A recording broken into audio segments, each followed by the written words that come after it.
Meron ako dito ngayon na mga parts, capacitor, yun o, isang capacitor. Pwede ito sa washing, pero sana to aircon. Yun o, 25 micro. May timer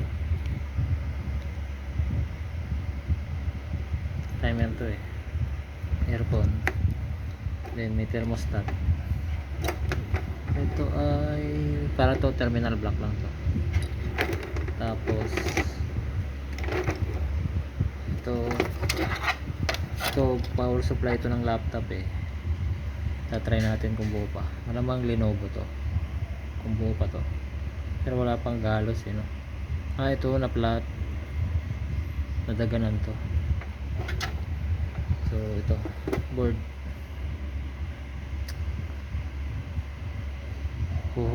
medyo lilinisin natin to, tapos patutuyo yan.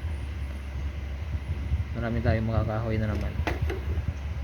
So ito nagkakahalaga lang to ng 150. Dito pa lang sa capacitor na to sulit ka na sa 150 o kaya thermostat.